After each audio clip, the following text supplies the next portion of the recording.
আমার এক বন্ধু আছে, গত 2 বছর ধরে কিভাবে ব্যবসা শুরু করবে এই নিয়ে অন্তত 500টা ভিডিও দেখেছে, 20টা বই পড়েছে, কিন্তু আজ পর্যন্ত একটা দোকানও খুলতে পারেনি, কারণ সে কনজাম্পশন ট্র্যাপে আটকে গেছে।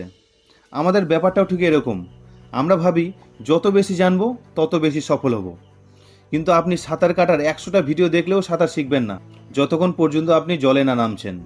আসলে তথ্য পেয়ে আমাদের ব্রেন খুশি হয়, ডোপামিন রিলিজ করে, কিন্তু রেজাল্ট আসে তখন যখন আপনি কাজ শুরু করেন। এর একটা সহজ সমাধান, 1:3 নিয়ম। আপনি 1 ঘন্টা ইউটিউবে কোনো স্কিল শিখুন বা কোনো প্রোডাক্টিভিটি ভিডিও দেখুন, 3 ঘন্টা সেটি নিয়ে প্র্যাকটিস করুন।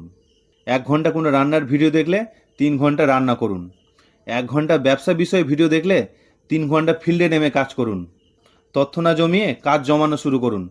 রিয়েল গ্রোথ শুরু হয় জানার মাধ্যমে না, কোনো কিছু কাজ করার মাধ্যমে।